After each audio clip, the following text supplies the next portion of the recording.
The Timeline is a Blue Wire podcast.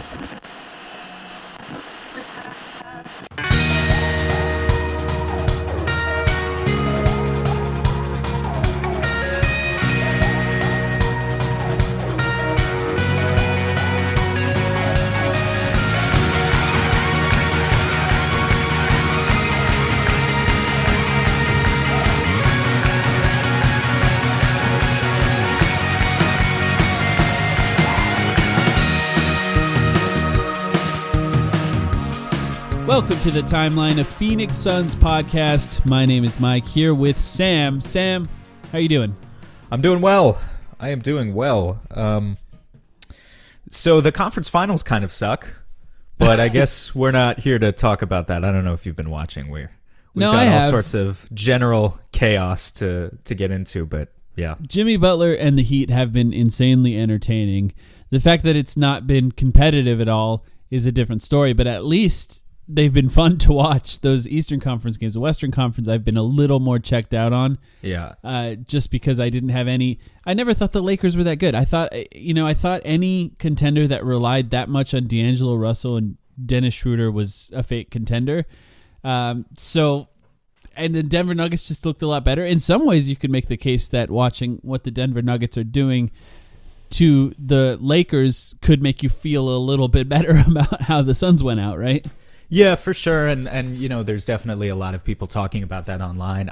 I'll concede the same part to what you said, that the Heat are fun. They're a fun storyline for sure. That series hasn't been competitive, which is frustrating, but they're my pick now I'm rooting for them to go all the way. Yeah. We'll see what they can do in the finals. Obviously, it'd be one of the craziest stories if they win a championship this year.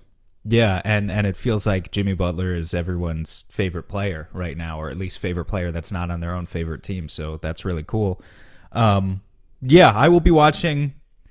I don't know. We don't have to talk about it anymore. I was about to make some comment about like people generating ratings slop, which we don't need to get into people complaining about what the ratings would be if it ends up being Miami and Denver. It's a new and all Cope that thing, shit, right? Yeah, it's only Celtics, doesn't Lakers fans that are saying it. You know, it's not like anyone else cares. And if you do care, that's a weird thing to care about. Celtics fans, Lakers fans, sometimes Warriors fans these days too. Honestly, are in that same boat. So yeah, those people suck. But if you like basketball, you'll catch the finals. I understand if Suns fans still feel a certain kind of way about the Nuggets. Personally, I have nothing against the players on the Nuggets. I actually kind of really like all of the players on the Nuggets, at least I at least like most of the players on the Nuggets.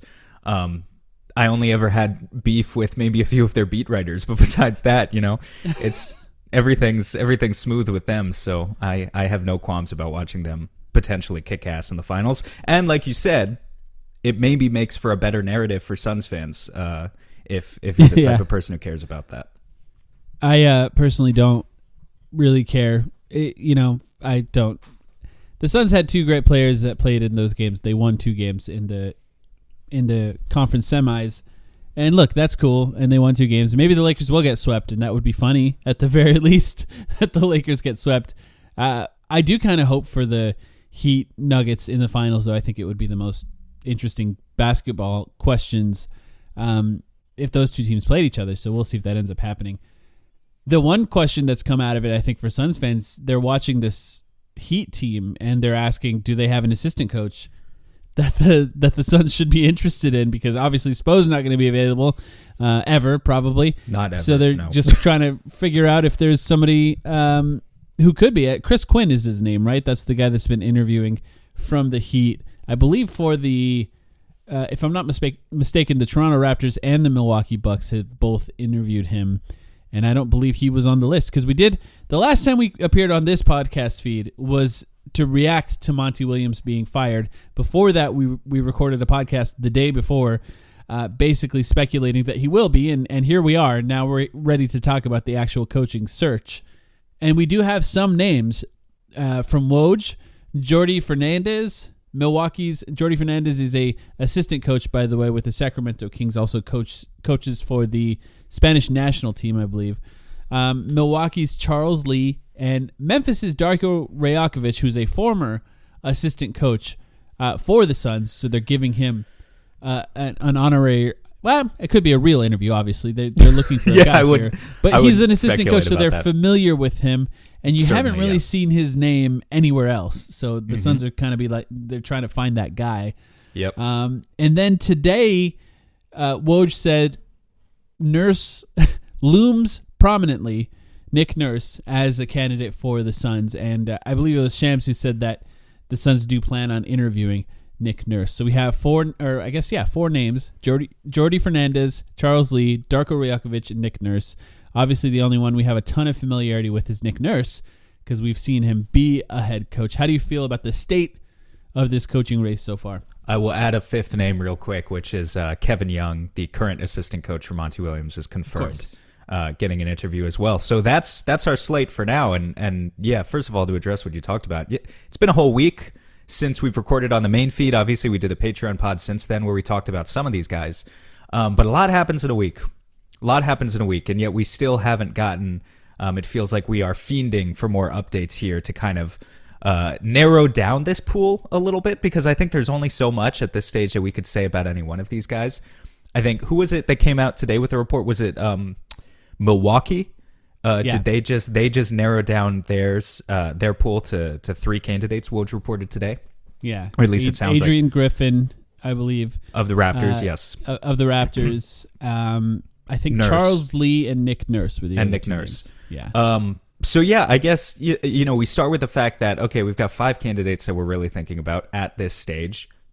I imagine there will be more at some point. I also we haven't gotten any confirmation that like any of these interviews have formally taken place yet, or maybe they have, or I don't know. But Nick Nurse, the immediate thing that stands out about those 5 names is that Nick Nurse is the only one with previous coaching experience. As a head coach, yes. Yeah.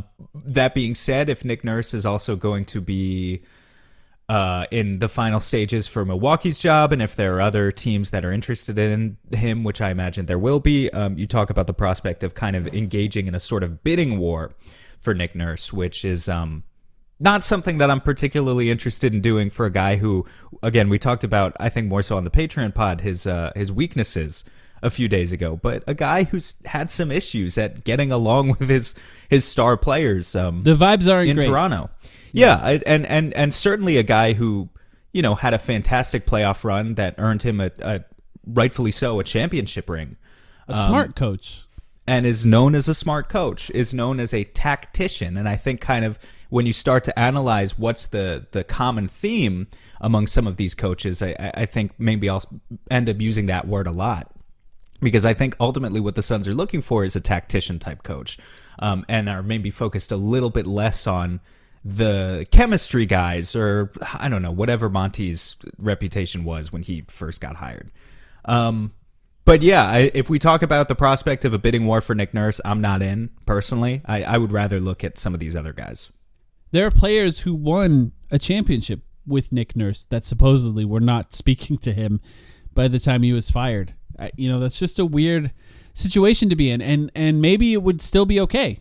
Whether that be maybe it's okay short term because we can win a championship in the next 2 years with Devin Booker and Kevin Durant, and that would be an ideal scenario. Then who cares what happens after that? You can fire him or whatever. But there is some long term risk with hiring a guy who doesn't get along with players. If only to say that, what if you want some of those players? What if you want Fred VanVleet? What if all of a sudden Pascal Siakam is a free agent or something like that, and these guys are like, no, I'm not going to play for that guy. It's not a great situation to be in.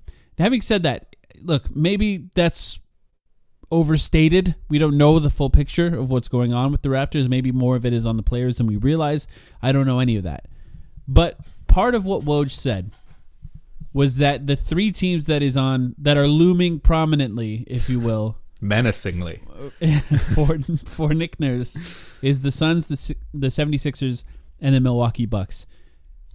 What's the best job out of those 3 teams? What do you think? Because the way I look at it is you're looking at essentially the best players on those teams, right? You have Philadelphia, obviously it's Embiid, maybe no James Harden. Or maybe there is a James Harden, we don't really know, but he's a free agent, he may or may not be there. If you have Milwaukee, obviously you have Giannis. These are 2 players who have won MVPs recently. You have Chris Middleton, who's going to be a free agent, and he's been injured a lot, and not a lot that you could deal with as far as making trades. And then, of course, for the Suns, you have Devin Booker and Kevin Durant, and you have some assets that you could potentially play with in Deandre Ayton and Chris Paul. Yeah, and then beyond that, of course, I think you could talk about the Milwaukee Bucks potentially being for sale. The Suns having recently had a new owner. I think those are important to a coach as well as far as the ownership, like stability. You know, the Suns just got a new owner and fired him immediately. That could happen with Milwaukee as well if that ends up happening. What do you think is the best job out of those three jobs? Yeah, to be honest, just from a basketball standpoint, I know you want me to say that the Suns are the more attractive job. I think Phoenix and Milwaukee are pretty equally attractive jobs. It's Giannis. It's Giannis. I agree. Okay, you know? It felt like you were leading me towards that direction just based on some of the stuff you were saying. I understand the ownership instability and whatever, but Giannis is one of those players who, if you get a chance to coach him, I mean, I think that would be a coach's dream for any number of coaches. Now, I think the Suns are right there. I think basically it's tied. And look, you know, maybe if I had my option, my choice between I could freeze my ass off in Milwaukee or I could go to sunny Phoenix and spend the winter there with Devin Booker and Kevin Durant, that maybe that swings things for me. And maybe that's where I want to move my family. And, you know, I feel like we never talk about kind of the personal sides of basketball enough, these other factors that could potentially swing people because these are human beings. But yeah, if we're just talking about the basketball, I think we're basically equal with Milwaukee. Both of these two teams are in a state of flux because they have very, very high expectations. The expectation for both of these teams is basically to win a championship every year right now, which is an unrealizable goal every year. These teams cannot win a championship every year. But so if you're a coach taking either job, you understand that you're dealing with a 2 or 3 year window. And not more than that. You know, like sometimes coaches will go to rebuilding teams and the idea is, well, maybe they get 3, 4, 5 years. A job like Phoenix or Milwaukee, they're dream jobs in the sense that the basketball is great. The stakes are great. The media attention is great. All of that, the spotlight, but all the stuff, the negative stuff that comes with it. Like you basically need to win or you might be fired in 12 months. That's how it is. I think you and I have been watching basketball our whole lives, basically. And you can't, at some point, you can't pretend like you haven't watched the Kevin Durant saga over the last 10 years or so. There's not no drama on a Kevin Durant team. I mean, I think you can make the case that there's no drama on a Devin Booker team. Now, recently, I think we've seen a little bit more pop up with Deandre Ayton that we're going to talk about later. But he's got no complaining. Devin Booker's had a lot of coaches that were fired, but none of them, I think, were as a result of Devin Booker, you know, undermining a coach in order to get him fired. It's just that they had instability in the ownership group. But Durant, I don't know. You know, I think he got to Brooklyn. They fired the coach. They hired Steve Nash. They fired Steve Nash. Then they got Jock. Oh, by the way. Then he asked to be traded. Steve Nash is available, by the way. You want to talk about that? It actually, Woj just tweeted like an hour ago that the Raptors are interviewing Steve Nash. Yeah, no, I don't think that. I mean, considering that Durant may have just got him fired, he publicly asked for him to be fired from that last job. That bridge is probably burned. Yeah. But I do think that there has been, if you're Nick Nurse and you're deciding between Giannis and Durant, you might want to factor some of the Durant stuff in. You know, I would, if I were him, I would say, look, Giannis did kind of undermine Bud at the end there, but is a relatively drama-free superstar when it comes to these MVP-type players. And it's not the worst case to coach a guy like him who probably will be bought in and work really hard. Whereas Durant would be too, but you know, there's always a chance if it doesn't work out that Durant just goes, I don't like this guy, I want him fired. And that could happen at some point. We have to factor that in a little bit with Kevin Durant.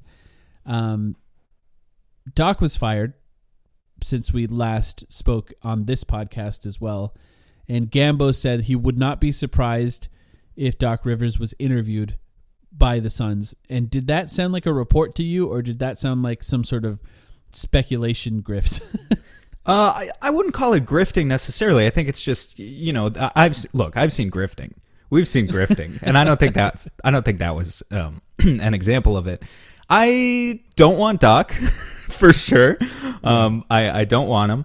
I don't hate him. I just don't see him as an upgrade over Monty really in any sense. I think you could make the case that it's somewhat of a downgrade. I think Doc is really smart offensively, maybe underrated as an offensive coach.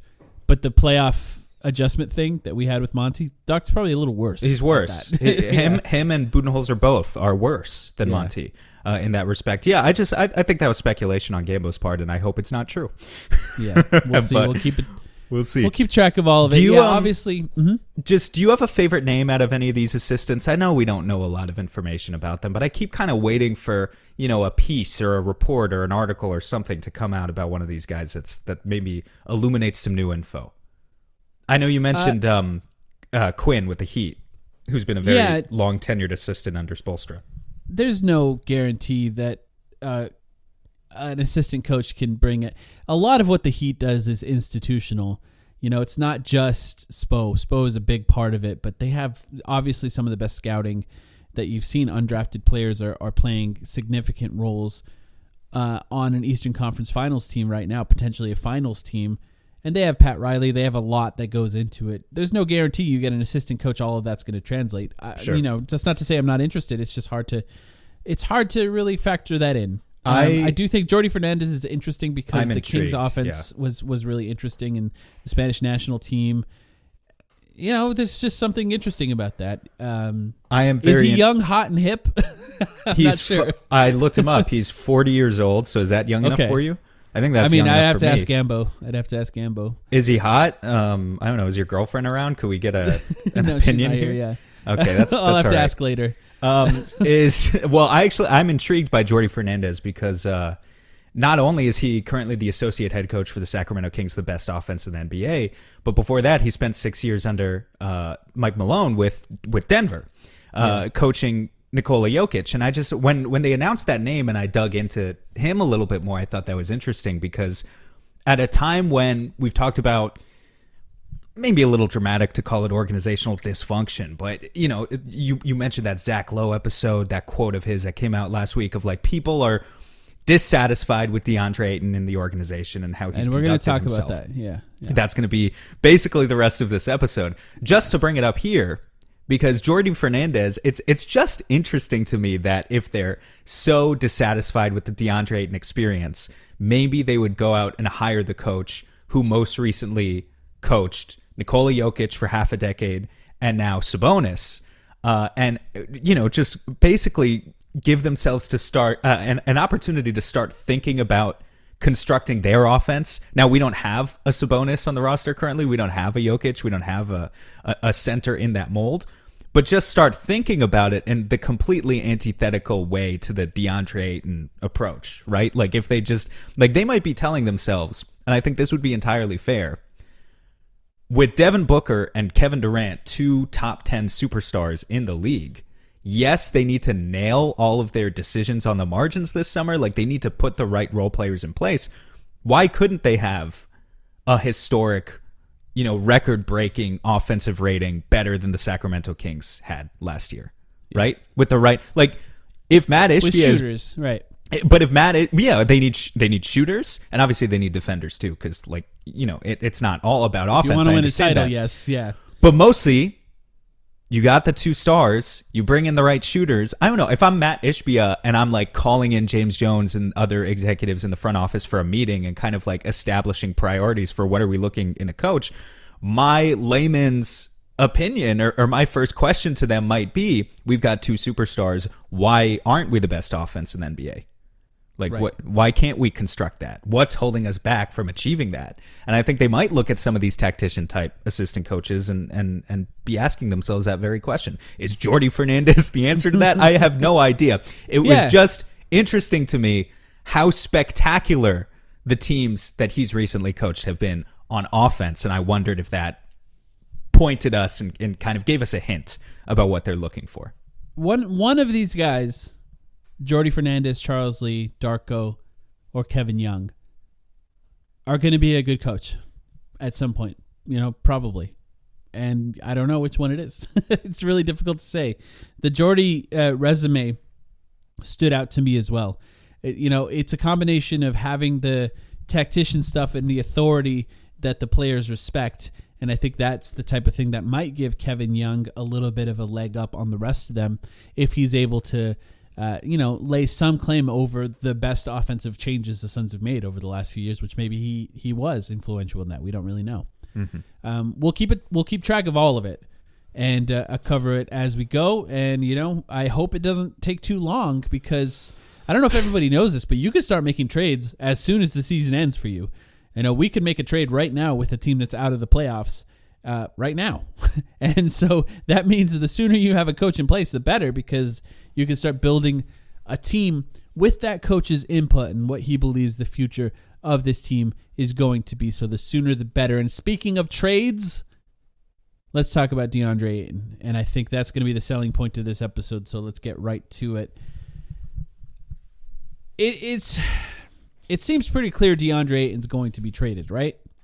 Yeah. I mean, we want him There traded. hasn't been a single report that says the Suns plan on bringing DeAndre Ayton back. That's true. There is that All one... of the reports are Right. about how they plan on trading him. Right. Yeah, I mean, there was that one report about, actually, the Suns like Chris Paul. They might keep him, which I still think is bullshit, but, there was a report. I could see it. We have not seen that for Ayton. What does that say about leveraging? What does that say about I don't know if Ayton's it matters. trade value? It's kind of just like the cat's out of the box, right? Everyone knows. This is not a secret. Last year, it kind of felt like, and this is the difference between this year versus the last couple of years. Last couple of years, if we had traded Ayton right after the finals run or even after the Mavs collapse last season, it did feel like only Suns fans. We were operating from a place where only some Suns fans were frustrated with him, and we had voiced those frustrations ad nauseum with each other. But it kind of felt like no one else around the league, like it was still sort of this secret. No one else was in on it. No one really understood the strife that was taking place, the daily conflict among this fan base, and for all we know, perhaps in the front office. Now everyone knows. Yeah, everyone's on the same page about it. Like 90% of Suns fans that I've spoken to want him gone. Yes, there are still some stragglers, but like 90% want him gone. And basically everyone around the league knows that we want him gone. I think the reason that the rest of the NBA at large is so aware of it is just embarrassing performances in the playoffs over and over and over again. And you add to it going to halftime and Charles Barkley and Shaq are calling him out. These are things that did not happen before. I think, and the importance of what DeAndre Ayton was to this team did rise. So the amount of the spotlight that was on him when the share of the blame was going around, I think made it a little harder for him. And I say that because Mikal Bridges did a lot too, but Chris Paul did a lot in previous years as well. Now, obviously, you have Devin Booker and Kevin Durant now, but once Chris Paul was out especially, I think the spotlight on DeAndre Ayton and how he's underperforming in the playoffs, he wasn't allowed to hide it. In some ways, though, I think that the open secret of this is sort of, it goes two ways, right? Because I think what's clear is that the Suns are done. I think the Suns are pretty much done with him, and we'll talk about how we got there in a minute. But on the other side of that, I think it's pretty clear that Ayton's done as well. And I think that side of it, you could potentially be a team that talks yourself into it and going, well, this just wasn't working for him. For sure. A new situation, a new place, that's going to work for him. And that may be true. Maybe a team will get something out of DeAndre Ayton. What I think is the most likely scenario is Ayton will go to a team, play pretty well for a while, and then be back to his most inconsistent self for the rest of his career. I think that's the most likely thing. But it's a really good new point. Situation could have a bump in what he is. It's a really good point because it's actually really good news for us and really good news for DeAndre Ayton's trade value that he is done with the Suns side of the situation, as you said. Because if he was just a guy who was trying his hardest and just sucked, then everyone can see that. Yeah. But because the situation, at least from a distance, appears to be that he is a guy who just doesn't give a shit and doesn't. I mean, that may not be fair to say, but at least, is very That's inconsistent. the perception, right? The perception is that he's a guy who is very talented but doesn't give a shit. Then these other teams can say, well, he's like that for them, but he'll give a shit for us. And that will raise his trade value, and then they'll be able to talk themselves into it. You can't do that with a guy who you're just watching him, and it's like, yeah, he gives 110% effort all the time, drops every pass, can't make a hook, doesn't have a post move. Like Biombo. The Stephen A. Smith, Kwame Brown rants back in the day, if you will. You can't talk up the value of something like that. With Ayton, where the issue is effort, maybe you can talk it up, and one team's trash, another team's treasure, all that. We'll see. Ayton, I want to say this. Ayton, how's that for Cope? But Ayton was good in 20. Look, Chris Paul got to Phoenix, and Ayton was not good at first. There was a pretty large learning curve when Chris Paul first got to the Suns, and then kind of figured it out about halfway through that season. Then had a really good playoff run where he focused on defense, rebounding, and rim running. And I thought the Suns were really good in their run to the finals with Deandre Ayton on the floor, and he was a big part of that run to the finals. And then the next year was his best season, which was not this last year, but the year before, the 2021-2022 season.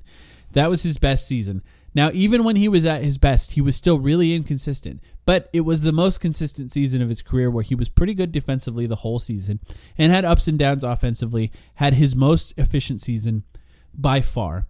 Then we have this season. This season comes and he just doesn't look right from the start. And yes, the free agency happened before this year. If you want to blame it on that, you can. Then you're just saying it's a mental issue. He wasn't focused. He didn't care anymore. Sure, whatever you want to say. It didn't translate to the court. His efficiency dropped. His defense got significantly worse, and his focus got worse. I would say even at times, I was like, his hands got worse, You could make the case that he improved at nothing this year, right after he signed his max contract, right? Some people have said passing. I still don't really believe that. I don't think he's a good passer, so I don't know how much you can say he improved at that. If you're going from really, really bad to just bad, I guess it's an improvement. What is is there data that backs that up? What are they saying? I think his assists went up slightly. Let me see. I feel like I just would have noticed that more this year. Yeah, he went from 1.4 to 1.7 assists. Right. I don't know. Yeah, exactly. Come on. And then, but the scoring burden also fell more onto him this year because of the amount of injuries, and it didn't look good when we saw that. In fact, it looked, I would say, very bad. And all of that, I think, culminated in him not being valuable enough to trade for Kevin Durant, the Suns having to trade Mikal Bridges and Cameron Johnson, keep DeAndre Ayton, going into the playoffs with a core of Chris Paul, Devin Booker, Kevin Durant, DeAndre Ayton. Pressure was on. DeAndre Ayton was the most important defender, and the playoffs were bad. They were bad. He wasn't good. I can't remember a single good game from him in the playoffs. And then we are now at the point where we have to have a conversation about trading him. You and I talked about it all season. I said, look, he's not having a good season. He's not having a good season. He's been good in the playoffs in the past. We have to give him a chance to prove us wrong in the playoffs. We gave him that chance. He didn't. I want him traded. I don't know if I don't want to speak for you, but I have a feeling you feel the same way. No, I want him and Chris Paul traded. This is not an episode about Chris Paul. It's an episode about Ayton. That'll come. The Chris Paul episode will it's come. It's probably next week. Yeah, next week. Don't worry. But Jesus Christ, no. But just to put everyone on the same page, I'm going into this offseason with that mindset of I'm ready to move off these two guys. I'm ready to blow it up, so to speak. Remember the Pelicans series? Yeah, he was really good. The Pelicans series did so much to rebound his value, and that's what bought him. I feel like, were it not for that series alone bought him another year, because then you had all sorts of people in his ear. Yeah, I mean, it would have been great, realistically, actually, to trade him last summer when his value is higher. But they tried. He was a free agent. He averages 20 and 10 on 70% shooting in that series. In that series, he actually did have some nice passes. I do remember some assists. Can I say, though? Higher assist numbers. We probably should have been more on the fact that a lot of what he did in that series was making really, really difficult shots. I said that at the time. That's why. Okay, I wasn't sucking him. Look, some people get ridiculous with it, but I understood that we say that about Anthony Davis. Yeah, they won a title, but how can he do that ever again? And he's not. He never has. That's why I was critical of Anthony Davis after the bubble run too, for the exact same reason. It's like you need to make consistent moves off the dribble. That's why I was begging Ayton to do it for 5 years and he never did. Anyway, we saw like a little bit more of it in the Pelican series, though. Definitely most of it was he was hitting contested jumpers, but we saw a little bit more of the aggression and the force that Monty always talked about, and attacking in the short roll off the dribble, yada, yada. Multiple dribbles in the post as well, not just like one dribble moves, but 2 or 3. It was a big deal, and I feel like it bought him another year, and we had all sorts of people in our ears saying he was good in the playoffs last year, at least in the Pelican series. You got to give him a chance. Wait until we get to the playoffs this year. Playoff Ayton is coming, and he never did. So, like, what can you say at this point? Yeah. You know, there are no more excuses, sadly. Listen, life's all about leveling up. Whether you're handling business on the field or kicking it in your zone, you like to celebrate with cigars that match the moment. That's why you should link up with Famous Cigars to bring you a wild deal. Right now, you can grab 8 premium cigars for just $8. You heard that right. 8 top-rated cigars at $1 a stick. Top quality brands like Oliva, Romeo y Julieta, and Davidoff. Hand-picked just for you and worth over $80. Hit up famouscigars.com/cam and lock in this exclusive deal. While you're there, check out their insane selection of premium cigars, all shipped fresh and fast from their massive 20,000 square foot humidor. That's half a football field. Famous Cigars has been in the game since 1939 and still family owned. So celebrate every win with the folks at Famous. 8 cigars for $8. famouscigars.com/cam. I'm going to read something to you. I think it's funny. June 2018, SportsIllustrated.com. Deandre Ayton draft profile. I'm going to read the section titled Weaknesses. Are you ready? Yeah. Mediocre defensive awareness, misses rotations, and occasionally takes plays off entirely. Good but not great shot blocker who should improve with better positioning. Played out of position at power forward next to a pure center in Dustin Ristich, which may have been a setback in processing, help defense, and other principles. Prefers to elevate and go get the ball rather than box out his man, which will be harder to get away with in the NBA.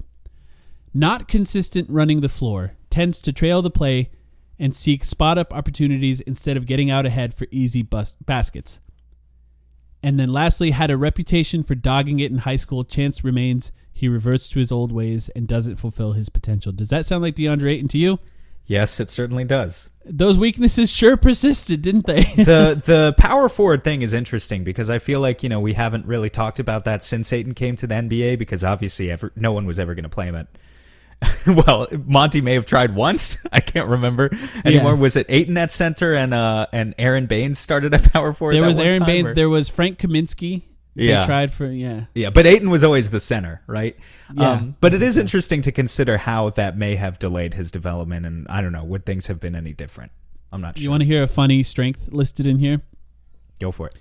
Responded well to being seriously coached and challenged for the first time at Arizona. When his competitive juices are flowing, he can be extremely difficult to stop. It doesn't sound like the scouting report of a number 1 overall pick. Yeah, right? Well, it was.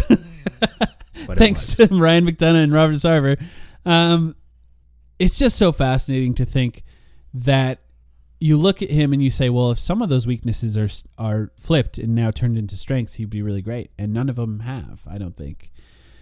He did get better at playing defense at center. And then so much of that just went away in the last year. It's hard to predict whether that will come back for him. And maybe another team goes, well, he just wasn't trying hard enough that year. It'll come back to him once he leaves and gets in a new situation. And that's where we got to talk about it. So what we're going to do is we both came up. I did 2 things. I scoured the internet to look for trades that people have already suggested. And I came up with some fake trades of my own. If you're the type of person that likes to get angry at fake trades, just turn it off right now. None of them are going to make you happy. You're probably somebody who already overvalues Suns players and just gets mad at trades in general. Just turn off the podcast now. It's okay. We won't take it personally. Now, beyond that, the conversation on what his value is is really difficult because we talked about there could be, it only takes one, but there could be some teams trying to talk themselves into a higher value for DeAndre, and we could get it to work here, and maybe they can, maybe they can't. That's not up to us to try to predict. What do you think, just from a general perspective? I have an idea. I talked about it on the radio this morning of what I think the Suns... Ooh, okay, fancy guy. The radio, fancy. AM radio, in fact. They're not even making it in cars anymore. I think the Which idea... they should be, by the way. It's important for emergency services. I am in support of that, for the record. I think the best case scenario for the Suns with DeAndre Ayton is they get at least 2 playable playoff players for the Suns. 2 players who can play and can be somewhat counted on in the playoffs. That's the most important thing I would like to see from the Suns getting from DeAndre. And beyond that, if they get a pick, great. If they get a young prospect, great. But I think they need 2 guys who can play because there's too many holes on this roster to get away with just trading him 1-for-1, unless it's an absolute star. So luckily, the way that the contracts are structured with DeAndre Ayton's $30 million and Chris Paul's $30 million, I'm kind of looking at it at them combined, even though they'll go out in separate deals. I would like to trade both of them and bring in 3 to 4 cheaper, but culminating in that $60 million or whatever, 3 or 4 usable role players in the playoffs. Yeah. By sending out those 2 guys. That's how I'm thinking about it. And beyond that, absolutely, like cost-controlled youth, either in the form of a draft pick that you use this year or like a young prospect. That would be great. That's definitely on my list as well. I would be really into that, depending on which team you're talking to. But yeah, we just need we need depth. It's not the most important thing, given that you look at all the teams in the conference finals right now and they're only using 7 or 8 man rotations, but we don't even have 7 or 8 guys at the moment, right? Like we can't piece together 7 or 8 guys. Definitely if you get to the point where you're the Clippers and you have 10, 11, or 12 like rotation players and you can't use all of them, that's too much depth. The problem for Phoenix right now is they have 3 or 4 guys. So we need to turn that into 7 or 8 real strong core pieces that we can feel okay about ultimately. All right. Time to piss off some Suns fans and some fans of other teams. Let's start with the one that Bill Simmons threw out on his podcast last night. How does that sound?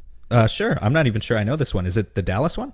No, he said Marcus Smart and Rob Williams for DeAndre Ayton. Wait, how do you feel about that one? I had no idea that he said this. I'm glad to surprise you with that one. Now, I'm going to say 2 things about the Celtics real quick. They are not going to be able to afford Jaylen Brown long-term without making some moves, and I think this is why we talked about it on our Patreon podcast, but Gambo mentioned Brogdon. If you can get them some salary relief for Brogdon, they're probably going to do that. But Marcus Smart, Rob Williams for DeAndre Ayton is something that Bill Simmons threw out. I don't think it necessarily saves them money, but I think it's a version of trying to put together 2 of their guys to find someone with some upside for them. We're not a team that's in position to save them any money because we're way over the cap too. So it's it's going to have to be matching salaries. So it's interesting. I actually have a Boston idea too. They're on my list. 2 more to add to that. Yeah. From Boston? Yeah. Okay. Yeah. So like I thought I was so smart. I was writing up these ideas. I was like, oh yeah, I'm gonna dance on Boston's grave. He's gonna love that. I had no idea Bill Simmons. They need to make changes. Boston. This is an embarrassing. Yes. Embarrassing. Well, and in particular, there's a difference between, and look, I'm not in the habit of defending the Lakers, but there's a difference between the way the Lakers are going out, where they're losing to a team that everyone agrees and has agreed all season long is a very elite basketball team, even if they weren't necessarily favored in every series, the Nuggets or whatever. But everyone agrees that was one of the contenders, and they are losing close games versus the way that the Celtics are going out to the Heat, which all credit to the Heat, but they are a 1-star basketball team, and they are blowing the Celtics out, and it is pathetic. It is. They've lost 5 home games. It Celtics is in the absolutely playoffs so far. Yeah, there's a difference between those 2 situations. Rob Williams and Marcus Smart. I like it. I would probably take it. How do you feel? I'm going to say that most of these I would probably take, but that part of the reason I would say yes to most of them that I'm going to mention is because I don't have a good read on what DeAndre Ayton's real value is. So often I just say, yeah, sure, why not? If this is what his value is, sure, I'll take it for most of these. But yeah, I think Marcus Smart starts right now at point guard. He's great. He's not a great shooter, but he's okay, and obviously becomes your best point of attack defender. Rob Williams, constantly injured, but an excellent defender. These two guys were in the running for Defensive Player of the Year last year, and they fix your defense right away. Now, you have some fears about the health of Rob Williams, which we can talk about in a second, but two good players that would make our defense pretty remarkable right off the bat. And that puts a lot of pressure on Devin Booker and Kevin Durant, obviously, but they're superstars for a reason. Yeah, it's not exactly the sharpshooting that we're looking for. I will admit that angle about it. This is why I changed it to... But the defense. Wait, can I throw out mine? Yeah, I have a feeling it's probably the same. It's probably the same one because, Malcolm Brogdon, Danilo Gallinari. Oh, no, that's interesting. Okay, so you need to match salaries, right? So I'm looking at the contract sheet. So my version, tell me if you like this better, is Malcolm Brogdon, Danilo Gallinari, and the 35th pick. They have the 35th pick. I would like to poach that if we can. It's not perfect, but it might be more realistic value for Deandre Ayton. which do you prefer between the two? Marcus Smart, Rob Williams. I think. Prefer Marcus Smart, Rob Williams. Yeah. So here's the thing. I like Brogdon more than Smart. I like Marcus Smart. I like Brogdon more than Smart. I think he's a more versatile player. Yeah, that's fine. Yeah, you're right. I mean, he definitely, offensively, he's like, let me just way better. Yeah. Let me just talk it up real quick. So again, I'd probably take the first one as well, but this one I like Brogdon more than Smart. He could slot in as your starting point guard, no problem. He's got playmaking abilities. I feel like he fits into... Do you remember one of the things that I wanted to focus on was I said there's no way Devin Booker and Kevin Durant play 82 games together. So I want some sort of stopgap offensive option where in the games where they don't play, one of them doesn't play. You can't necessarily just like go and trap the other guy every possession because I want there to be another guy in the offense who can like self-create. Brogdon can do that and Smart can't. So I think that would Smart kind of... can. It's just not really. He's more of a set the table type point guard in a pinch. Yeah. He could do some of that. Brogdon, but you'll at least agree. Brogdon's averaged 20 points. Brogdon has averaged 20 points and like 8 or 9 assists before, and he can do it better than Smart can. Beyond that, I mean, look, Gallinari was mostly, I'm not going to lie, just to match the salaries. He's been out all season with a torn ACL, but in theory, if he comes back, I think has like $6 million on his deal left and could be a shooter. So I don't think there's no value there. And then the 35th he'd pick. Definitely play in the regular season. He would definitely play. Able to play in the playoffs, but I don't know. But the 35th pick, I think the best case scenario there is you get a young, cost-controlled asset who like, you play your cards. I mean, Brogdon was the fucking 35th pick for Christ's sakes. Like, you play your cards right, you could get Jokic. You could get anyone. You could get a playoff rotation player. Well, I'll put it this way: the Suns right now, maybe not right away, but eventually, it's worth it to have. The Suns right now have the 52nd pick. You don't really get a playoff rotation player with the 52nd pick. Like that's happened a couple times, and I mean there are undrafted guys too, so I guess it does happen. But it feels like there's a significant difference in terms of the quality of talent in most drafts versus if you're in that low 20s to early 30s range. Like there's some talent there that usually if you play your cards right, you can get a guy who's making $2 million and is contributing to playoff games right away. That happens sometimes. That happens every year. Whereas the 52nd pick, it's probably not going to happen. So if you could get that 35th pick from them, I would take a stab at that too. Yeah, that's my version of the trade. Austin Reeves. Herb Jones, another example. I think he was like the 35th pick last year, right? And he was an immediate impact player for New Orleans. So, it happens all the time. How about Malcolm Brogdon and Robert Williams? That's even better. That's the best. That's because what do they need? What do they need Rob Williams for if they have DeAndre Ayton? That's even better. I mean, I think they could trade him for something else. I don't know, maybe in a Jaylen Brown deal. That's even better. I just think Boston says no. Okay, sure. Last one I'll throw out is Marcus Smart and Al Horford. I think this is unlikely, but Al Horford to me is the perfect kind of center to get for the Suns. If you could find a way to get Al Horford. That's a big time we hired Jordy Fernandez and now we need the big man to run the system move. Right. Let's trade for Al Horford. If you could get a good defender, which Al Horford is, who shoots threes with Devin Booker and Kevin Durant, I just don't know how you guard. You realize it's just impossible to guard. You keep saying all of these guys on Boston are good defenders, but if they were all good defenders, then the team would make it would cohesively make more sense than it currently does. Well, I'll just have faith that Kevin Durant and Devin Booker are better than Jason Tatum and Jaylen Brown, and I believe that. So I think I feel okay about that. And look, I don't know how long their coach will have a job either. So maybe it's his fault too. I don't know. If you ask Bill Simmons, it's his fault. Any other Boston thoughts? No, I like all of those deals, and I'd probably say yes to all of them. Yeah, same. I think I would. The one I would be a little worried about the Gallinari one, but I think if you get a starting point guard, you'd really have to nail a Chris Paul trade after that, I guess. The Gallinari and TJ Warren minutes in the regular season would be hell of a time, though, right? Offense. We want the best offense in history. I don't know if Matt Ishbia believes this. I'm just projecting what I think maybe he's thinking, but I just imagine him in his office calling in James Jones and saying, "Bring me the best offense in NBA history." You want to talk about Portland? Do you have a Portland trade? Well, we're not getting the fourth pick. Can we? No, zero chance. Yeah. Can we address that real quick? Because that came out this week. If Portland did that, you get fired immediately. You deserve to be fired if you trade the fourth pick for Deandre Ayton. That's insane. That's a Gobert-esque travesty if they do that. And yeah, I mean, obviously any of us would take that without a doubt. Yeah. But how about Ayton and Payne for Simons and Nurkic? Now, Nurkic, obviously not a great contract. We're factoring that in trying to make this a deal that makes sense for Portland, in that they're getting rid of the Nurkic money. And yes, Simons is like this guy that's like this potential future star for them, quote unquote. But that's what the Suns get out of it, right? What do you think of that? Nurkic starts, I guess, when he's healthy.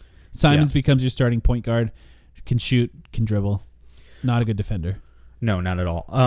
Yeah, I mean, I'm worried about the defense a little bit there, and also it doesn't hit our point in that you're trading two, assuming Campaign comes back next year because he's got a partially guaranteed salary, but I think he should.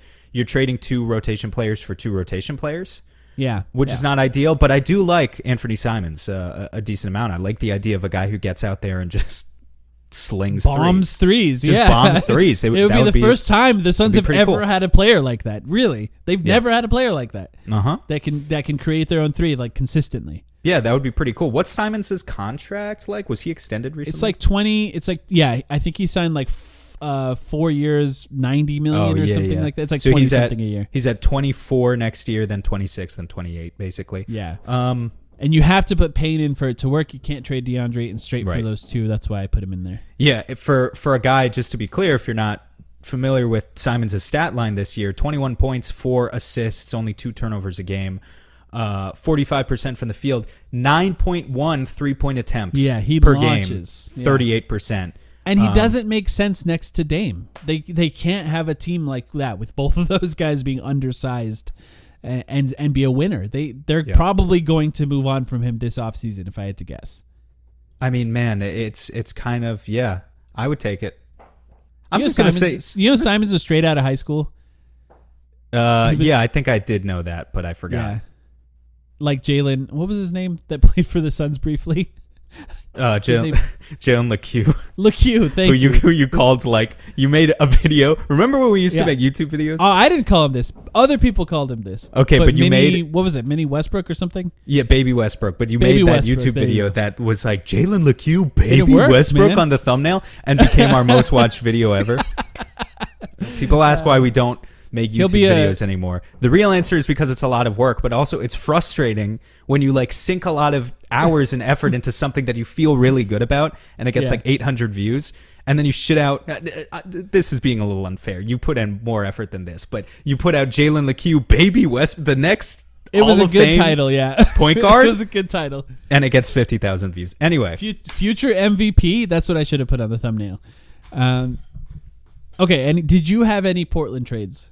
I'm going to start a draft content. Sorry, I'm still thinking about this. I'm going to start my own draft content channel where I just scout. I put out scouting videos for like all 60 top prospects and just put the thumbnail will be the same every single time. It'll be future MVP for every single one. And I'll just post until people notice. I think it'll take a while before anyone notices. I love it. I don't have any other Portland trades, so we can move on.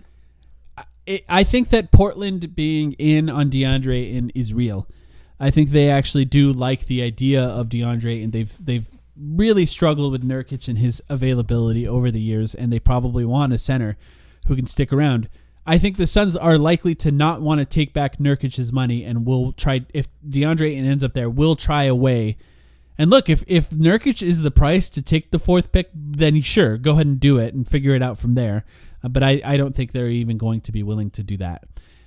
So I don't know if that will happen. But I will say, if you're looking for other trades, as people listening, there's not a lot of good players on that Portland roster. There's a reason they sucked, and it's hard to find options that make sense as far as trades. There's also you could say Jeremy Grant sign and trade. And sure, I do that maybe depending on how it works, but yeah, I don't know. Yeah, the sign and trades just don't work, guys. It's just so many options just don't work. Yeah. That's actually there's a reason they never happen. Can I move us to our next team because it's relevant? Yes. Let's head on over to our nation's wonderful capital and talk about the Washington Wizards. I did not have a Wizards one. I'm glad you did. I kind of thought you might. Okay. Well, I actually am surprised by that because I thought Kyle Kuzma, like, that's your dude. Yeah, I don't like him. Is that as not much. your dude? You don't like him? I just wish he could shoot like 38% from 3 or something, Yeah, like that would make a big difference for me. So I think Kuzma would be awesome. And I when I was on the radio last week, because we were on the same radio show, I talked about how, Kuzma is a guy who I think would fit well next to Booker and Durant.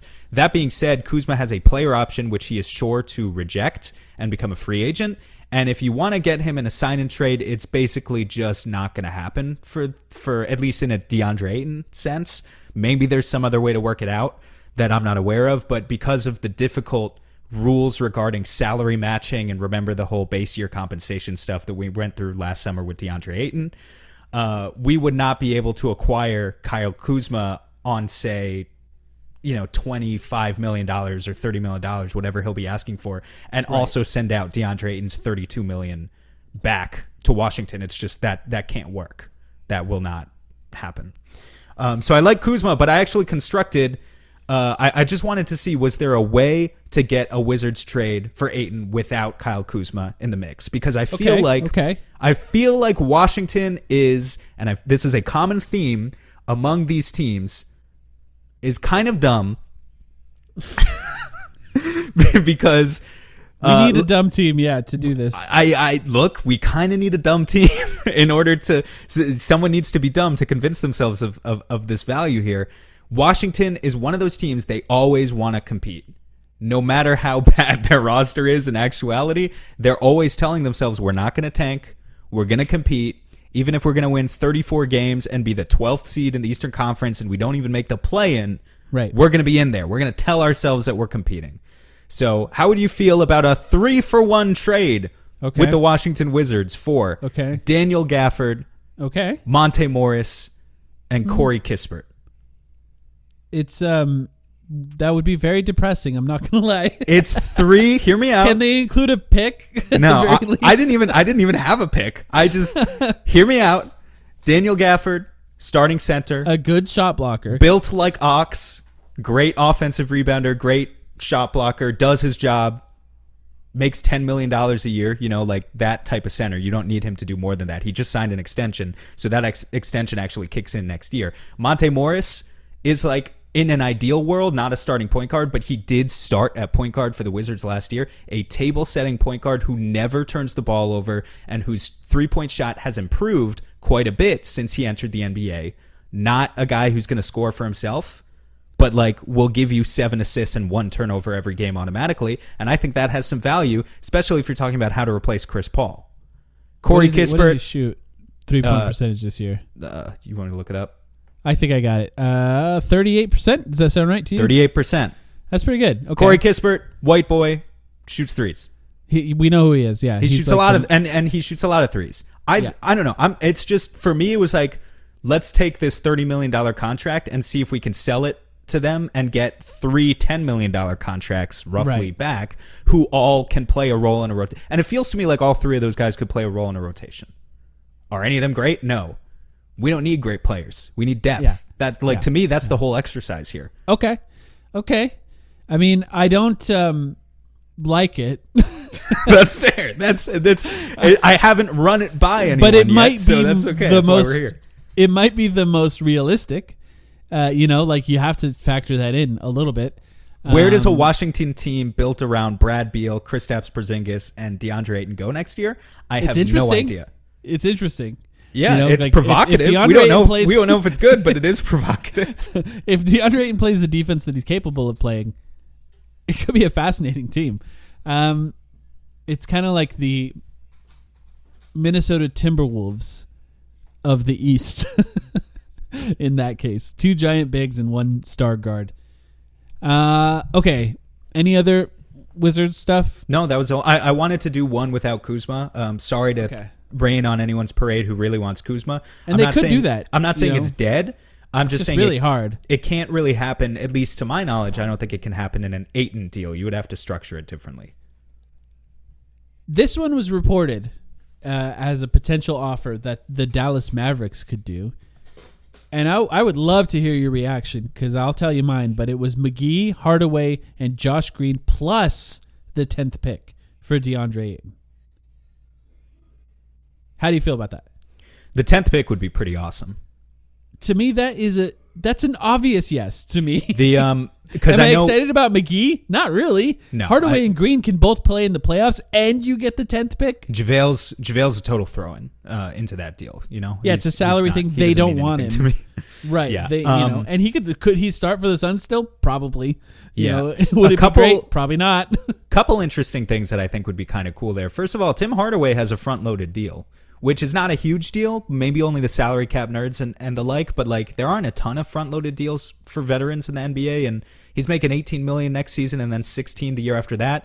Might help you out with some sort of luxury tax implications and avoiding the tax apron or the second tax apron or that could be interesting. But he's a guy who can go out there and play from day one and shoot a ton of threes, like we were talking about with Anthony Simons. So that's a plus. Josh Green. Young, upside. He's young. How do you like that? Athleticism. Defensive upside. 7 foot, maybe 6'11" wingspan. I can't remember exactly, but if not exactly 7 foot, close to 7 foot. Corner 3-point shooter, like a competent corner 3-point shooter. Came into the NBA his rookie season, or if you go back to his year at Arizona, could not shoot. And now he kind of can. So, yeah, it's definitely 2 guys who can play in the playoffs. And then that 10th pick, how much easier would it be? Maybe they keep it, first of all.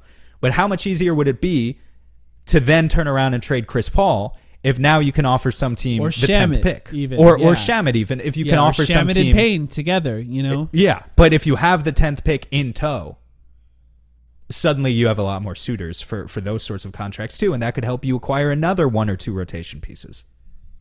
This would be great. I think it's a great deal. I think I understand why people wouldn't be overly excited by it. But we set the value of Deandre Ayton at 2 players who could play in the playoffs. And that's 2 players who can play. Yes, Josh Green is young and maybe he's not great yet, but I think he has the potential to be a really good role player in the NBA. And then you have that 10th pick you can move. Or attach the 10th pick to McGee now, right? McGee, Shamet, and Payne in the 10th pick. What can you get there? Can you get 2 more role players or 1 good role player and some throw-in player? Yeah, you probably could at that point. So it's a pretty good trade. I think the Suns would be lucky if Dallas was desperate enough to offer that for DeAndre Ayton, and maybe they will be, especially if Kyrie Irving leaves. I got another one for you. I know you have less than me, so I'll double up here. I have a few more, but you go this ahead. One, I don't think there's any chance that you thought of this one. That's why I'm excited to say it to you. DeAndre Ayton for Larry Nance and Jonas Valanciunas. Oh, interesting. What do you think? Why do they do it? Well, I've heard that they do. They want him. I heard that they kind of like him. They have Willie Green. I'm not going to ask you from who, but yeah. Okay. Well, now I got to look. What's Jonas? The whole Larry Nance situation was really weird. I never felt like they used him enough. How great of a small ball 5, though, right? I mean, these guys can't play at the same time, basically. You kind of need to start Valanciunas probably and have Nance come off the bench and be your backup that's 5. The only thing. So this one's not my favorite because you've got 2 guys who mostly can't play together. Bigs. Yeah, and neither of them are shooters. And I don't know, is Nance an up? Well, yeah, he probably is. How much of an upgrade is Larry Nance small ball 5 over? I don't know, some combination of Jock Huge. Landale at the 5 and just playing KD, right, in some small ball minutes. Nance is a perfect kind of small ball 5 I think that you would want playing next to Kevin Durant, in that he's capable of screening, passing, getting offensive rebounds, and then switching, playing like switch defense. I think it's exactly what you would want. That's why I did it. It's more for Nance, but I think Valanciunas is a perfectly acceptable like regular season starting center that you can play in the right. Maybe you switch to even Nance starting in the playoffs, and Valanciunas comes off the bench and just eats up some points for you, or whatever you need to do. Kind of similar to what the Pelicans did against the Suns, where they had Nance on Ayton to really kind of confuse and befuddle him, and then use Valanciunas to beat up on the backup centers. I think that's the kind of thing the Suns could potentially do. It's just one of those things where I think, like, for the Pelicans, really, they're only giving up Nance in that scenario, where they might be okay doing this, even though it's a little bit of a risk. Mm-hmm. Nance is a good player. Valanciunas, not part of their future, I don't think. No. And they want somebody capable of protecting the rim, because Zion's bad at it. He's not a good rim protector, and they need somebody who's capable of protecting the rim. If they can buy into the idea of Deandre Ayton doing it, maybe they would be willing to do something like that. Zion can handle all of the offensive aggression for their front court. Ayton doesn't need to worry about that. Zion's got the dunks down. I don't know. It's probably my least favorite of every single one we've mentioned on this episode so far. I'm not going to lie to you. But I would still say yes. Well, I tried to... That's where we are. I tried to put Trey Murphy in there. Yeah, that would be good. And I was like, they won't do it. I want a shooter, but no, they won't trade Trey Murphy. I would love Trey Murphy. That would be awesome. I just don't think they do it. All right, next one for me. Yeah, go ahead. Let's head on over to Charlotte. Okay. Are they on your list? They were. I looked, and then I couldn't figure out anything that I liked, so that I you left liked. them off. Okay, so maybe you're going to say no to both of these, but I've got two ideas, and I want to hear your thoughts. Option A, Terry Rozier and Cody Martin. It's not terrible. Yeah, Terry Rozier comes in, scores, kind of like a... I don't even know if I'd call him a light version of Anthony Simons. I think he is another version of Anthony campaign. Simons. He's a way better. Let's give him some respect. He's way better than Campaign. Another guy who's averaged 20 points per game, decent assist to turnover ratio, maybe some defensive concerns, I don't know, but can hit pull-up threes, and I think he would have a real role that he could play here. Cody Martin, how awesome has Caleb Martin fucking been in the playoffs for the Heat? And I know that the Suns have a bit of a history of acquiring the lesser brother and not having so much success with it. But look, Cody Martin's been out for all but 7 games of this season with a knee injury, so it's kind of like the Gallinari situation. He's been rehabbing. He'd have to come back. He would have to pass a physical, and you'd need some assurance that he would be healthy. But in theory, is just another long, wiry 3-and-D guy. I think would make sense. Yeah, I think that's option A. There's a good chance that he's going to be a good role player if he can remain healthy. So I definitely understand that. Just feels to me like what we were asking for. Nothing more than that, but 2 players who can play in the playoffs as long as they're both healthy. I see it. I see the vision on that one. I don't hate it. I'm not as excited by Terry Rozier. That's why I didn't make any trades of it myself. But you'd have to do something interesting with Chris Paul again, right? Assuming Terry Rozier is starting, or maybe you keep Chris Paul and you bring Rozier off the bench to be like a super 6 man, which I'm not against either, because when Chris Paul has his yearly injury, Terry Rozier can step in and be that starter anyway. So I'm not totally against it. It's not overly exciting. I get it. Option B, I have a feeling you're gonna hate. So option A, I can kind of talk you into. Option B, Gordon Hayward in the 27th pick. No. Yeah, just no. That's fine. So look. He's not reliable. We can't do another non-healthy, unreliable guy. He's still kind of good. I mean, so look. Yeah, when he first plays, of all, he's it's fine. not my fucking fault, all right, that this guy makes $32 million. So I need to find... The salary cap has rules. There's structure. There's things that we have to abide by. And so I need to find players who you can salary match. And Gordon Hayward makes $30 million for one more season. If that pick was like the 15th pick, okay. He averaged like 16, 4-4 last season. He can still shoot. I think he can still play some defense. Like he's still a good player. He's good. He's just not a $30 million player. Yeah.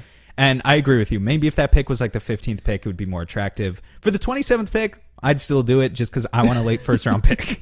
I want some young, cost-controlled, cheap talent. But I don't That's know. fine. I don't know that you even get one playoff player out of him if he's not healthy. That's what's scary to me. All right, you can get your Knicks fan friends to listen to this part. Ayton for Mitchell Robinson, Emmanuel Quickley, and Obi Toppin. Yeah, I'd do it. Would they? You think? No, the Knicks fans are already burning an effigy of you just for the sheer fact that you mentioned Emmanuel Quickley's I had name. to throw it in. Here's I mean, the thing. Quickley was so good. I don't blame them, but he was so good in the playoffs. I mean, at the end there, it all kind of fell apart for the Knicks. But as we're seeing, the Heat kind of do that to everyone. So I'm not sure I can blame them for that. But The tough part about talking about the Knicks ever, especially when they're coming off a playoff run like this, is that Emmanuel Quickley, everyone realizes that Emmanuel Quickley is good around the league, but Knicks fans are still going to think, like, he's just not as good as Knicks fans say he is. He's well, not. of course not. Of course. And well, that's the case with a lot of fans of their own team. It's There's just more Knicks fans. It's the case with a lot of fan bases, but it's amplified. There's something about it in New York. It's just amplified. And especially Knicks fans are feeling great about their playoff run, even though they lost in the second round, because they're looking at Milwaukee got their ass kicked by Miami, and now Boston's getting their ass kicked by Miami, and they're looking at those two teams, and they can kind of... Were the Knicks the second best team? Is that what you're saying? Well, kind of like how Suns fans want to be like, Denver versus Phoenix was the real Western Conference Finals. Knicks fans have the right to say Miami versus New York was the real Eastern Conference Finals, and Jalen Brunson is the best guard in the Eastern Conference. They can say that right now. Well, on the other side of that, too, you could say, how could the Warriors fans feel about seeing the Lakers just fold completely against the Nuggets? Warriors fans cannot be happy with how their postseason went. But yeah, look, I had to throw it out there because I think, Mitch Rob is an interesting one. And I just like Emmanuel Quickley. I think he's the type of player that could be a future starting point guard, if not next year. So if you can get somebody like that comes off the bench now. Obi is just a throw-in to make the salary match. Because I like Obi. Yeah, I mean, he's fine. He just makes so little compared to his value because he's still on his rookie deal, so you kind of had to throw somebody else in there. And Obi was a high pick, so he makes more than what his value actually is, I think, and still is a good player. I agree with you. You can figure out a way to use him. I'm not sure he plays a ton of playoff minutes on a contender, though. The other two guys, I think you could start Mitch Rob right now, and he'd be fine. Easily. Was he, better than Ayton in the playoffs? I think you can make the case that he was. So there's that. They'd have to talk themselves in dramatically to the upside of Deandre Ayton. On the other side of that, Deandre Ayton with New York media. Whew, I don't think it works. What do you got? Just wait until those fucking New York Post writers get to him. He'll be toast. Yeah. The New York Daily News beat writers too. God, media is vicious in New York. Really I got a couple more. So how about we go to... This one's going long, I think. That's okay. We're getting them all out there. Yep. People might hate every single one, but you know what? At least we'll be drained of all our DeAndre Ayton ideas for the week. I'm going to ask people for their ideas, and I think we should go over other people's ideas on a Patreon pod this week too. I'm down for that. I'm down for that right. for sure. What's your next one? Let's go to Atlanta. I tried that too, and I gave up. So I'm interested to see... Yeah, because I don't know. I'll tell you why after you. All right. You give yours. Clint Capella plus Sadiq Bey works. Clint Capella plus Sadiq Bey plus a throw-in. They need to throw in it has to be. Sadiq Bey makes $3 million. They need to throw in a minimum contract player, but then it works salary-wise. It would be 26 going to and the Phoenix Suns get and off 32 some going to money Atlanta. in that way. Yeah. Yeah, $6 million. Yeah. You don't like that? Well, I'm just not all that excited by Clint Capella, I guess. Well, I think it's fine. What's the difference functionally between him and a Mitch Rob? Aren't they the same tier of center? Yeah, actually, yeah. I would say youth is a big part of it. Clint Capella, I don't know how much he has left. Not that he's old. I have no idea how old Clint Capella is. If I had to guess, I would say 29. Yeah, I would guess 28 maybe. I don't know. Should we Google and find out before we do fake news here? All right, Clint Capella, age 29. Exactly. He's 29 okay. as of 4 days ago. Good job. There you go. Nailed it. He's fine. I think Mitch Rob is just... I think... I wouldn't be overly angry about that. The thing that's nice is Sadiq Bey is good, but isn't he a free agent after next year? Yeah, it would be the Cam Johnson situation, restricted free agency. So he's... But that's part of... That's Atlanta's... He's a perfect role player for the Suns, really. Right. That's Atlanta's problem, right? Is that Atlanta needs to get off salary, and so maybe ultimately they don't want to take on even more salary than Ayton. Right. But you look at Atlanta, and they are the team right now around the league where you think about talented on paper, but cohesively just doesn't make sense, and they're committing way too much money to all these guys. They don't even like John Collins. They're paying him $25 million a year. Then Did you even try a John Collins trade, by the way? I don't want him. Me neither. I didn't even try it. I couldn't even talk myself into. But so they've got. Trade. I mean, maybe James Jones still likes him. I don't know. But they've got 25 mil going to him. They've got 20 mil going to Bogdanovich. They've got 20 mil going to DeJounte Murray. They've got 20 mil going to DeAndre Hunter, whose extension kicks in. Not to mention 40 mil going to Trae Young. So it's like they've got all of this money, and then they're bad. So it's a problem. It's just crazy. Yeah, like it's just not a good situation for them. I mean, like part of me was like, is there a way? I looked at DeJounte Murray the longest when I was like, is there any way to get DeJounte Murray? That would be then you have somebody amazing. Yeah, I just don't think they would do it. So I couldn't really figure out a trade I liked. I'm surprised. Okay, so who else is on your list? Let's see. Miles Turner and TJ McConnell. You cut out. Sorry, Turner and who? TJ McConnell. Oh, TJ McConnell. What's in it for Indiana? Miles Turner hates it there? Sell me on Yeah, I get it, I guess.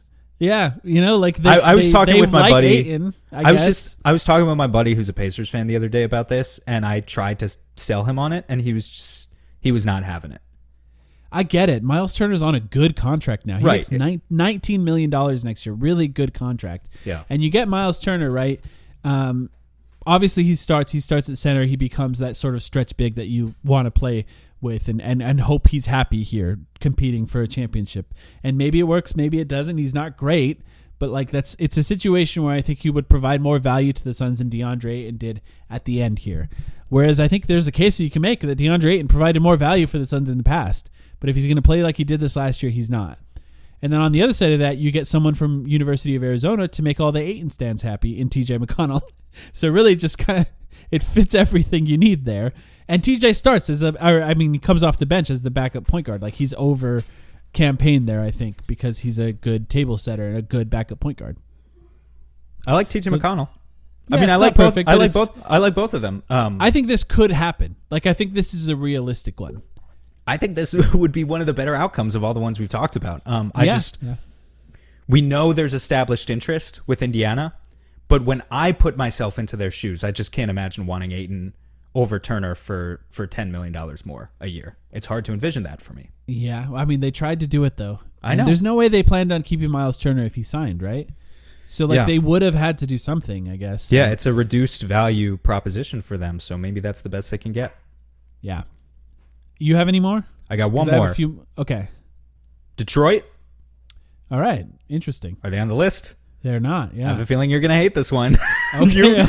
I sense a common theme with you not liking mine because... Well, I have probably been less realistic than you. I am valuing Ayton a little bit less than you, I can tell, in some of these. Well, but I've been trying to read into how these other people are reporting on it and saying, okay, they seem to think Ayton has pretty good value, so let me try to capitalize on what they think it is. I'll just maybe say they're wrong. I'll just say straight up that, a lot of your deals I would prefer to mine too. It's just I think that my deals might be more where the actual value is. We'll see. All right, Detroit, Ayton for Bojan. Here's the kicker. Marvin Bagley, and who's got 1 year left on his deal. He's only got 1 year left on his deal. Bojan, Marvin Bagley, and the 31st pick. Okay. It's not terrible. It's not terrible. Your getting offense where gets I'm coming from, right? A lot better. Yeah. So in a lot of these trades that I'm proposing, it's a common theme of a 20-point per game scorer, roughly, right? It was true with the Boston trade with Brogdon, the Charlotte trade with Rozier, this trade with Bojan. It's like, get us a known quantity in the playoffs who we can kind of rely on to be a third scorer in spurts when it matters. And then if you can get other role players and cheap talent outside of that, that's great. Can Bagley give you anything in the playoffs? Probably not. I think he can play minutes for you in the regular season. He was not awful last year, believe it or not. 31st pick, you hope to get something. I would rather have Duren. I just don't think they. Because what do they need him for if they have Ayton, right? I just don't think they would do that. They actually have a lot of centers. You want James Wiseman? No. Would you rather have Wiseman over Bagley? Because they somehow have. What about Beef Stew? Is he still there? Yeah, he is. They have Sure, let's take him. They have all 4 of those guys. I would take Isaiah Stewart. Yeah. Sure. Over So Bagley. you would do Boyan, Isaiah Stewart, and 31st for Ayton? Sure. That's pretty good. Yeah, I'd do that. Send it in. Okay. Cool. Let me throw some names. We at you. fixed These the Suns. Congrats, everyone. Our work here is done.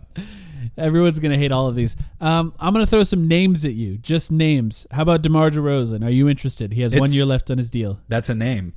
Yeah. A lot of letters. Yep. I Four don't. 4 capital letters. I know it's arguably too many. I just don't. I think it is too many. Yeah. I How many don't. do you need? We 3 at the can't. most. We can't spend all summer bitching about the Suns need to shoot more threes and I then acquire know. DeMar DeRozan. We're not That's what allowed to. I gotta we're throw it not, out there. We're not allowed to do that. Okay, They might I'm putting do my it. foot down on that. They're gonna have to blow it up at some point, so they might They do it. So you're gonna say no? What about Zach LaVine? I mean, that would be awesome. That would be so awesome. That would be better He than makes DeRozan. a lot more though. Oh, he so you'd does? have to be. I forget that. I think he makes like $38 million. So you'd have to, sham it. Or Okay, whatever. Landry Shamet. I mean, Welcome yes, to Chicago. obviously, yes. Of course you do that. Welcome Would it be to- hard to fill out the rest of the team? Yeah, but Zach LaVine, take 11 threes a game. Welcome all you to want. Chi-Town or whatever they. Why is it not? Why is Beantown Boston? Don't they like baked beans there? If Chicago Isn't that a is thing? known for the bean, it's like the Yeah. first thing I think of. Which, by the way, I don't even know what is it a metaphor? What's the significance of that? But why is sure. Boston Beantown for baked beans? I think so. That's Anyway. a very New England thing of them, right? All right, move on. Wendell Carter Jr. I'm not sure you can get him. I just wanted to throw his name out for Orlando. It's not easy to construct a trade with Orlando. That's why I don't have an actual full trade here. I like Wendell Carter. I actually like the fact, doesn't he shoot threes? Yeah, he can shoot. Like, not he shoots super a lot well. of mid range, and he shoots off dribble even, which is kind of interesting. But I thought he was doing more like spot up stuff in the past couple of years. He's not a great 3-point shooter yet, hit a but I decent think you clip. could project that he would be a 3-point shooter before Ayton would be. Yeah, I agree with that. And he's on a good contract. I think that's the value of him too. He was at 36% this year on 3.9 attempts per game. Not bad. Draymond Green. That's why didn't we start with that? You waited an hour. You waited an hour and 15 minutes. You forced these people to sit through 30 Corey Kisperts before they could finally arrive at one Draymond Green. This is not likely to happen at all. I just don't see... You would do it though, right? Yes. Yeah, me too. But would it sign and destroy... trade would hard cap you? It'd be really hard. But Draymond Green, Devin Booker, Kevin Durant, that's pretty good, man. And Dre would essentially play point guard in this scenario for the Suns. Yeah, he would. Right? Because that's kind of what he does in Golden State anyway. But he'd be the point guard / center / defender / wing guy. He does it all. Which of our players would he punch? Well, Ayton's gone in this scenario. And does so not Matt him. Ishbia account? Because I would put him on the list. Yeah, maybe him. I would do it. Look, I brought this up in the middle of the year to illustrate where I was at on Deandre Ayton. And the question was posed to you, would you trade Deandre Ayton for Jordan Poole? And I'm going to pose it to you again. Yeah, I feel like we can get a Jordan Poole type plus more. So if you can sweeten the pot, I'll listen to it. But if it's just Ayton for Poole straight up, I think we can do better. Yeah, I think that's what it would be. I think it would be. I think we can do better. Because I Okay. said, I think we can go out and get a Boyan. I think we can get a Rozier. I think we can get more. Maybe I think there's a Simons. chance that Poole is more, and that scenario in Golden State was very bad for him. And maybe he's the problem. And Maybe. I don't really know. But yeah, I just throw it out there. I don't know if I would do it. I'll be honest. I don't think I would at this point. I think I would, like you're saying, try to find something where you can get two valuable players and someone who's potentially less of a distraction. Now, when Poole's rolling with Devin Booker and Kevin Durant on the sides, Oh my God. that would be incredible. It'd be incredible. And I think he's like a pretty good point guard when he's able to run pick and rolls, which, by the way, the Warriors don't do. So, although I'm watching the Heat, I'm like, they barely run pick and rolls either. Like, maybe the key of the NBA is to not do pick and rolls over and over and over again. The Warriors won a bunch of championships without doing them. Now the Heat are destroying teams by running these crazy actions around DHOs. Let's wait to see how Miami holds up against Denver first. That's true. That's true. Before Denver doesn't do a ton either, but they do a lot more. They destroyed us with their Murray Jokic pick and roll in that series. Yeah, that was brutal. We had no trigger answer. warning. Yeah. This is just a random name I want to throw out. Just Lou Dort. I looked at OKC's roster and I'm like, man, Lou Dort makes a lot of money. Do they want him? Would they be interested in Ayton at all to try to like speed up their timeline a little bit? Because they don't have really like a solid starting center. Not that I'm overly excited by Lou Dort. They don't really have a lot of other salary to offer, so you have to find some other way to do it. But is the plan not for Chet to play like 30 minutes a game there next year, or do they want him? Can he? I don't know. Do they want him at power forward? I don't know what their plan is. I have no idea. I don't really know. We didn't see him this year, so it's hard to know what he is at an NBA level. But I just had to throw it out there because I looked at their salary sheet and I was like, oh, that's kind of interesting. Yeah, I've kind of soured on Dort a little bit over the He makes a lot. Years. I know. It's just like you need to shoot better than that for me. Yeah. Because perimeter point of attack defense is important, but you can get good point of attack defense for cheaper than what Lou Dort is being played right now. So I need to see more. Fair. All right, you got anything else? That was a lot. We threw a lot of trades out there. Don't say that we didn't give you the good stuff this week, okay? We put our brains together and we generated names. Right. Maybe if I'm feeling daring, I'll even tweet this out and get people to yell at me directly, but I might wait for tomorrow. A whole thread of all 20 of our trades that we proposed. All right, well, that's all we got then. Thank you, everyone. I'd like to hear them. If you have fake trades that you're brave enough to put on Twitter, which, by the way, I don't even do, but if you're brave enough to put them on Twitter, reply to Samurai in the tweets that we send out about this episode, and we'll read them out on our Patreon podcast and talk through them and see if we find any that we like, or, be gently rib the ones we don't like is how I would put it. But yeah, thanks everyone for listening. Next week, we're going to have a Chris Paul conversation, I think, and if the Suns hire a coach in the meantime, we'll be as ready as possible to cover that as well. If you'd like to join our Patreon, listen to those Patreon episodes, you can join at patreon.com/thetimeline. We also have a Discord for Suns fans only that you could join and hang out with us and talk all day about the Suns. Thank you, everyone, for listening, and we'll be back very, very soon.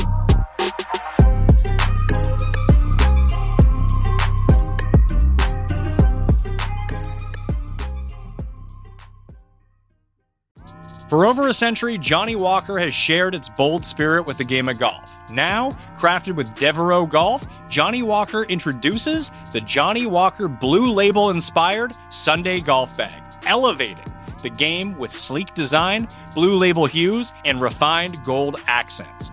Celebrate your hole-in-one with a premium Sunday bag crafted by Devereaux Golf. Submit proof of your achievement to johnnywalker.com/blue-in-1. Please drink responsibly.